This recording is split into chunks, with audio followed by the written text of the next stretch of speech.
विद्येचं मंदिर मानल्या जाणाऱ्या शाळेमध्ये दोन शिक्षकांनी विद्यार्थ्यांच्या आईवर अत्याचार केल्याची खळबळजनक घटना उघडकीस आली। ही घटना घडली आहे जिजाऊंच्या जन्मभूमीत अर्थात बुलढाण्यामध्ये। बुलढाण्याच्या मलकापूरमध्ये एका शाळेत ही घटना घडली आहे। विद्यार्थ्याला शाळेत चांगले मार्क देण्याचं आमिष दाखवत या महिलेवरती अत्याचार करण्यात आला। या प्रकरणी महिलेनं मलकापूर पोलीस स्टेशनमध्ये गुन्हा दाखल केला। यानंतर पोलिसांनी दोन शिक्षकांना ताब्यात घेतलं आणि त्यांना न्यायालयात हजर केलं।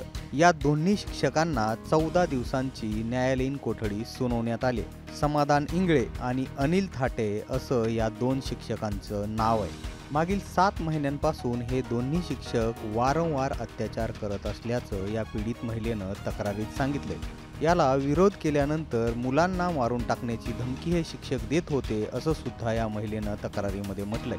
संदर्भात मलकापूर पोलीस स्टेशनचे पोलीस निरीक्षक गणेश गिरी यांनी काय माहिती दिली आहे ती देखील बघा। पीडितेने दिलेल्या तक्रारीनुसार नूतन विद्यालय या ठिकाणी कार्यरत असणारे दोन शिक्षक समाधान इंगळे व अनिल थाटे यांच्या विरुद्ध BNS 64-2 M 70-1 351-2 3/5 याप्रमाणे अपराध क्रमांक 269/2025 दाखल करण्यात आलेला आहे। या फिर्यादीमध्ये पीडिताचे मुलं त्या शाळेमध्ये शिकत होते। त्या मुलांना तुमच्या मुलांचा वर्गात 1 नंबर आणू, चांगले गुण मिळवून देऊ अशा प्रकारचं आमिष त्या फिर्यादीला देऊन त्यांच्यावर वेळोवेळी दिनांक 10/9/2024 ते 22/4/2025 पावेतो लैंगिक अत्याचार केल्याची पीडितेने फिर्याद दिली।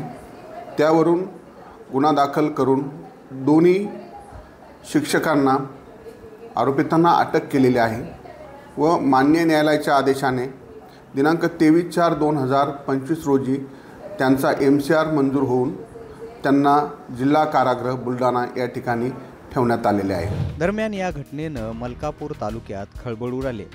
बुलढाण्याहून जखा खान, मुंबई तकसाठी।